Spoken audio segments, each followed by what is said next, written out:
my gay brothers, my homosexual friends. I remember a time when the weekend would come around and a different version of me would show up, right? Where I would be the spiritual person meditating and doing practices and journaling and really feeling great about my relationship with myself and my spirituality during the week. And then Friday would come around and maybe I'll just have a glass of wine with a friend, and okay, maybe that's going to turn into drinks. Oh my God, here's these other people and we're going to have so much fun tonight. Fast forward to Sunday afternoon and I'm feeling hollow. I'm feeling broken. I'm feeling like I used myself. And that is not an uncommon situation. I know it's a period of time for a lot of us, because we do feel as homosexual men, we do feel that there's purpose in our difference.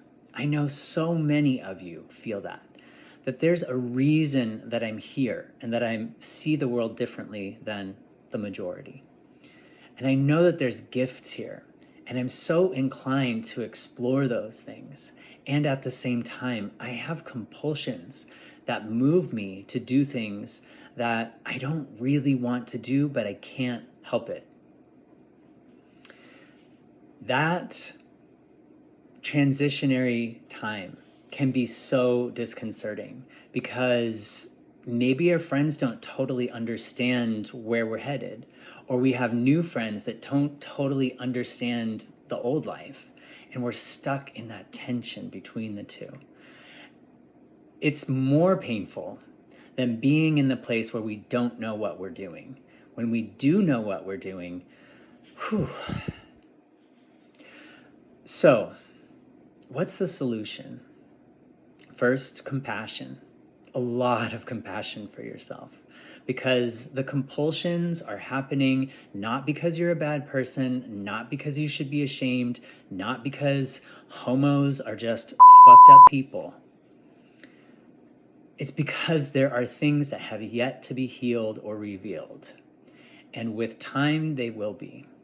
With dedication, with love, with compassion, with interest in yourself, and really getting to know yourself, with support of people and friends and mentors that can help walk you through, you will move through this. In the meantime, if that's you this weekend, see how much love you can pour into yourself, no matter what your weekend looks like. Every time you notice a thought that feels like blame or shame, kindness instead. There's a little boy inside of you that is asking for that love, because he's only doing these things because it's the only way he knows how to cope. So offer him love, offer yourself love. And I'll be talking with you more soon. Lots of love.